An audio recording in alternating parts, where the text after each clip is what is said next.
दोस्तों नमस्कार, स्वागत करते हैं आज की ताज़ा और बड़ी खबरों में। आज की फटाफट खबरों से आप जुड़ चुके हैं, आपको ये खबरें बताते हैं। इससे पहले यदि आपने अभी तक हमारा चैनल सब्सक्राइब नहीं किया है तो सब्सक्राइब कर लें और खबर को शेयर जरूर करें। दोस्तों आपको आज की बड़ी खबर और बड़ी अपडेट बताते हैं। देश में कोरोना की सारी पाबंदियां होंगी खत्म। जी हाँ, आप केवल 2 गज दूरी और मास्क होगा जरूरी। केंद्रीय गृह मंत्रालय ने बुधवार को इस बारे में आदेश जारी कर दिया है। वहीं अगर किसी राज्य या केंद्र शासित प्रदेश के किसी हिस्से में कोरोना के मामले बढ़ते हैं तो राज्य उसे रोकने के लिए कदम उठा सकते हैं। केंद्र सरकार ने 24 मार्च 2020 को पहली बार देश में कोरोना वायरस का संक्रमण फैलने से रोकने के लिए आपदा प्रबंधन अधिनियम 2005 के तहत कई दिशा निर्देश जारी किए थे और परिस्थितियों के अनुसार समय समय पर इनमें बदलाव भी किए गए थे। अगली खबर महंगाई से जुड़ी हुई है। सब्जी, घी, तेल के बढ़े दाम। जी हाँ, विधानसभा चुनाव निपटने के बाद से पेट्रोल, डीजल के दामों में लगातार हो रही है बढ़ोतरी से सब्जियों और खाद्यान्न के रेट भी बढ़ गए हैं। इस महंगाई से जहां गृहिणियों की रसोई का बजट पूरी तरह से गड़बड़ा गया है, वहीं नौकरी पेशा वाले भी परेशान हैं कि बच्चों की पढ़ाई और घर गृहस्थी छाई इस महंगाई से गुजारा कैसे होगा। थोक और फुटकर दुकानदारों की माने तो महीने भर के भीतर ही सब्जियों के साथ ही खाद्यान्न सामग्री के दामों में 10 से 15% तक का इजाफा हो गया है। कई सब्जियों के दाम तो महीने भर में लगभग 2 गुने पर पहुंच गए हैं। वही खबर दिल्ली में झुग्गी झोपड़ी में रहने वालों से संबंधित है।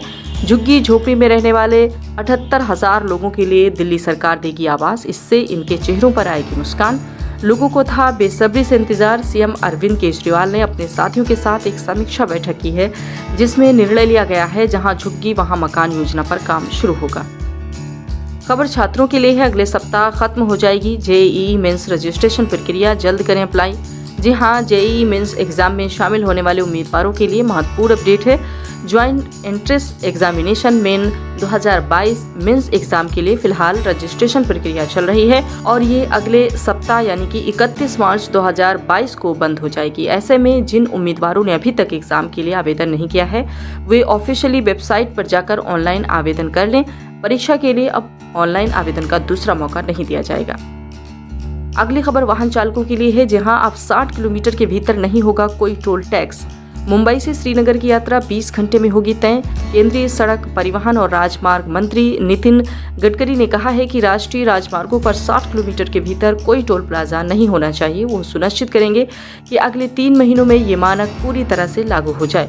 ये सिर्फ इतना ही नहीं है, जो लोग मुंबई से श्रीनगर तक की यात्रा करना चाहते हैं वे इस दूरी को 20 घंटे में तय कर सकेंगे। गडकरी ने कहा, दिल्ली अमृतसर कटरा हाईवे पर काम शुरू हो गया है। इस साल के आखिर तक हम श्रीनगर से मुंबई 20 घंटे में पहुंच जाएंगे और दिल्ली और अमृतसर के बीच की दूरी 4 घंटे में पूरी हो जाएगी। इसी के साथ ही एक और खबर छात्रों के लिए है। भारत की टॉप यूनिवर्सिटी से ग्रेजुएशन करने का सुनहरा मौका। एडमिशन के लिए देना है बस एक एग्जाम। जी हाँ, यूजीसी ने उच्च शिक्षा को बेहतर और आसान बनाने के लिए सेंट्रल यूनिवर्सिटी एंट्रेंस टेस्ट यानी CUET को शैक्षणिक सत्र 2022-2023 से लागू किया है। इस प्रवेश परीक्षा के अंतर्गत छात्रों को 12वीं के बाद देश की सर्वश्रेष्ठ यूनिवर्सिटी जैसे दिल्ली विश्वविद्यालय, जवाहरलाल नेहरू विश्वविद्यालय, बनारस हिंदू विश्वविद्यालय, विश्व भारती विश्वविद्यालय व लगभग 40 अन्य केंद्रीय विश्वविद्यालयों में प्रवेश मिल सकेगा, जहां उन्हें 50 से अधिक ग्रेजुएट कोर्सेज के लिए वर्ष में महज 3 से 4 हजार रुपए की फीस भरनी होगी। नए प्रारूप के अनुसार अब ये एग्जाम हिंदी अंग्रेजी के अलावा 11 अन्य भाषाओं में भी कराया जाएगा। CUET परीक्षा के लिए आवेदन अप्रैल के पहले सप्ताह से होगा शुरू। अगली खबर किसान भाइयों के लिए है। PM किसान सम्मान निधि योजना का लाभ लेने वाले किसान ध्यान दें। PM किसान सम्मान निधि योजना 2022 में एक बड़ा बदलाव हुआ है, जो 12 करोड़ से अधिक किसानों पर सीधा असर डालेगा। योजना की शुरुआत से लेकर अब तक 8 बदलाव हो चुके हैं। कुछ दिन पहले लाभार्थियों के लिए KYC करना जरूरी कर दिया गया है। अब जो बदलाव हुआ है उससे अपात्र लाभार्थियों की पहचान आसानी से हो जाएगी।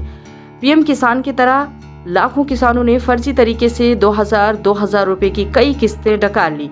कोई आयकर दाता होती भी किस्त पा रहा है तो किसी के परिवार में पति पत्नी दोनों किस्त उठा रहे हैं। अगर आप जेल नहीं जाना चाहते हैं तो गलत तरीके से लिए गए PM किसान का पैसा वापस कर दें। इसके लिए सरकार ने PM किसान पोर्टल पर एक सुविधा शुरू की है। आज की अंतिम खबर बैंक से जुड़ी हुई है। बैंक ऑफ बड़ौदा ने बढ़ाई फिक्स्ड डिपॉजिट पर ब्याज दरें। जी हाँ, बैंक ऑफ बड़ौदा के ऑफिशियल वेबसाइट के मुताबिक यह नई ब्याज दरें 22 मार्च 2022 से लागू है। ग्राहकों को 7 दिन से 15 दिन की एफडी पर 2.80% इंटरेस्ट पर 5 साल से 10 साल की अवधि पर 5.35% ब्याज मिलेगा। वहीं सीनियर सिटीजन्स के लिए बैंक ने स्पेशल एफडी की घोषणा की है। इसके तहत वरिष्ठ नागरिकों को 1 तक ज्यादा ब्याज मिलेगा। खबरें आपको कैसी लगी हमें कमेंट बॉक्स में बताएं। इसमें सबसे अच्छी खबर आपको कौन सी लगी वो भी हमें कमेंट बॉक्स में लिखें। धन्यवाद।